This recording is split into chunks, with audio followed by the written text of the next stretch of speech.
मणिपुर के संबंध में माननीय प्रधानमंत्री ने स्पष्ट रूप से देश के सामने आके कहा कि हम शर्मसार हैं, लेकिन ये कहने में शर्म महसूस किए कि जो डबल इंजन की सरकार है उसके कारण हम शर्मसार हैं, जो वीरेंद्र सिंह मुख्यमंत्री बने हुए हैं उनके कारण हम शर्मसार हैं। देश रहा है गंगा जमुनी संस्कृति का, ये देश रहा अनेकता में एकता का। इस देश में सभी गुलदस्ते में फूल खिलते हैं, लेकिन अफसोस की बात है कि यहाँ पर जो कमल का फूल है वो कीचड़ में खिल करके कहीं ना कहीं और फूलों को मुरझाने का मौका दे दिया है। जहाँ खुशियाँ बिखेरी जाती थी वहाँ पर गम का माहौल खड़ा हो गया है। ये कौन सा आप देश प्रस्तुत कर रहे हैं, कौन सी राजनीति प्रस्तुत कर रहे हैं, ये समझ में नहीं आ रहा है। भारतीय जनता पार्टी के नेताओं को भी दिखाई देगा जब उनके पर ये मामले आएंगे तब।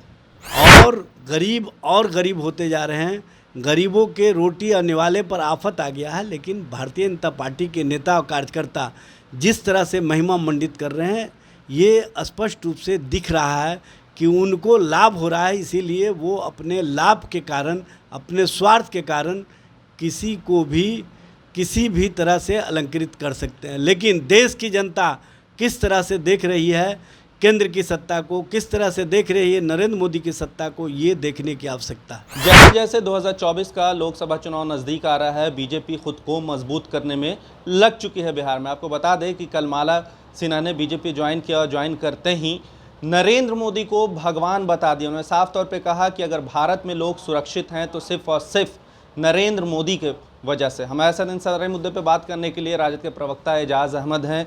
मोदी जी को भगवान बता दिया माला सिन्हा ने, कहा कि उनकी वजह से लोग जिंदा हैं भारत में। देखिए, कौन क्या कहता है उसका कोई मतलब नहीं है, लेकिन आम जन क्या कहती है इससे मतलब रखना चाहिए।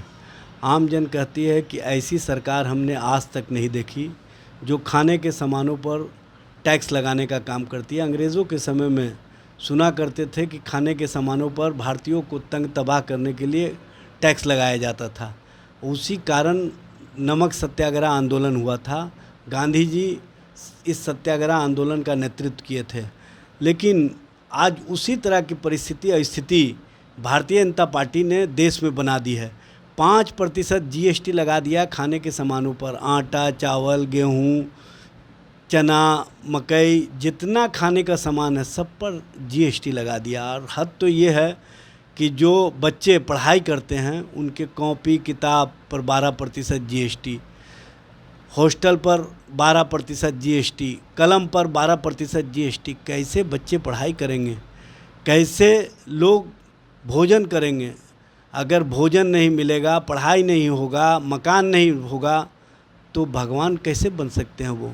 इसका मतलब है कि इंसान जो सत्ता में है वो अहंकार में है और वो देश की जनता और देश के लोगों से उसको कोई मतलब नहीं है। हाँ, कुछ एक लोग जो उनके पार्टी के हैं उनके लिए इसलिए वो भगवान नज़र आते हैं कि उनको लूट की छूट मिली हुई है।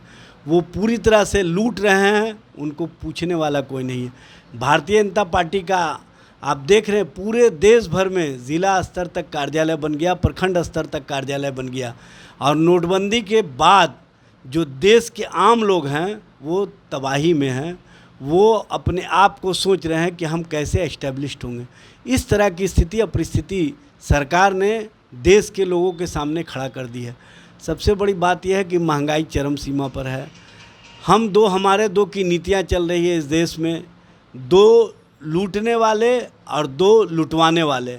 यही राजनीति है और यही राजनीति का इनका आधार है।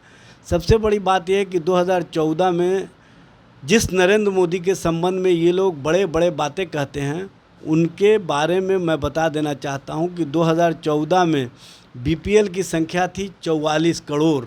आज 2023 में BPL की संख्या हो गई है 84 करोड़। दुगना संख्या बढ़ गया और गरीब होते जा रहे हैं।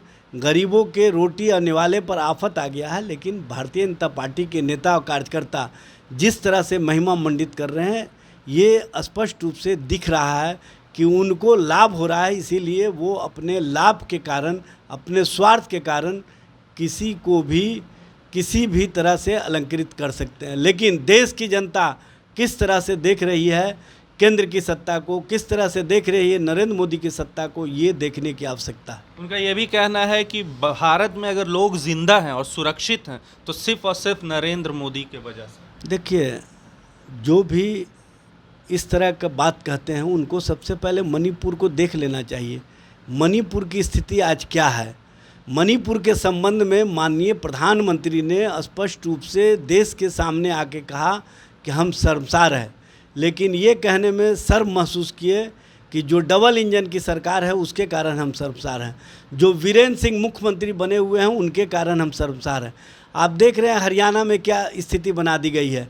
बिना कानून का अनुपालन किए, बिना शासन और प्रशासन को कोर्ट के अनुमति के जिस तरह से मकानों को ढाने का एक सिलसिला शुरू कर दिया गया, वो भी एक तरफा, इससे ही स्पष्ट होता है कि इनका किस तरह का वातावरण और किस तरह का समाज का निर्माण हो रहा है। जब नफ़रत की बुनियाद पर आप समाज बनाएंगे, नफ़रत की बुनियाद पर देश को आगे बढ़ाएंगे, तो देश में और देश के विकास में कहीं ना कहीं ये मामले रुकावट की स्थिति पैदा कर देंगे। ये देश रहा है गंगा जमुनी संस्कृति का, ये देश रहा अनेकता में एकता का। इस देश में सभी गुलदस्ते में फूल खिलते हैं, लेकिन अफसोस की बात है कि यहाँ पर जो कमल का फूल है वो कीचड़ में खिल करके कहीं ना कहीं और फूलों को मुरझाने का मौका दे दिया है। जहाँ खुशियाँ बिखेरी जाती थी वहाँ पर गम का माहौल खड़ा हो गया है। ये कौन सा आप देश प्रस्तुत कर रहे हैं, कौन सी राजनीति प्रस्तुत कर रहे हैं, ये समझ में नहीं आ रहा है। भारतीय जनता पार्टी के नेताओं को भी दिखाई देगा जब उनके पर ये मामले आएंगे तब।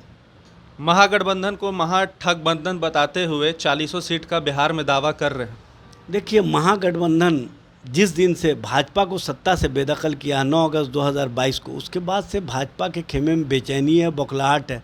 और इसी बेचैनी और बौखलाहट का परिणाम है कि वो हर दिन नई बातें करते हैं, लेकिन जितना वो बातें कर रहे हैं उससे अधिक बिहार की जनता महागठबंधन, माननीय मुख्यमंत्री नीतीश कुमार जी, माननीय उप मुख्यमंत्री तेजस्वी प्रसाद यादव के नेतृत्व पर विश्वास प्रकट करके स्पष्ट संकेत दे रही है कि हमारा जो विश्वास है वो महागठबंधन सरकार पर, हमारा विश्वास है उस सरकार पर जो नफ़रत मिटा करके मोहब्बत का सिलसिला बढ़ा रही है। हमारा विश्वास है रोज़गार देने वाली सरकार पर, हमारा विश्वास है उस सरकार पर जो सरकार बिहार का सर्वांगीण विकास करना चाहती है। इसलिए हम पूरी तरह से जो महागठबंधन बिहार में है उस पर विश्वास करते ही, ये बिहार की जनता का कहना है।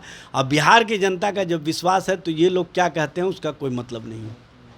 चलिए, हमारे साथ राजद के प्रवक्ता एजाज अहमद थे। इनका साफ तौर पे कहना है कि बिहार की जनता जुमलेबाजों पे भरोसा नहीं करती है। बिहार की जनता सिर्फ और सिर्फ महागठबंधन पे भरोसा कर रही है, जो रोजगार की बात करती है, नौकरियां की बात करती है, ना कि भाजपा की तरह जुमलेबाजी करती है। हालांकि 2024 का चुनाव नज़दीक है। अब देखना यह है कि जिस तरह से दावा कर रही है भाजपा के बिहार में 40 के 40 सीट लाएंगे, अब देखना यह है कि आगे चल के क्या कुछ होता है। तो फिलहाल इसी तरह की खबरों के साथ हमारे साथ जुड़े रहें। तब तक के लिए आपका बहुत बहुत धन्यवाद।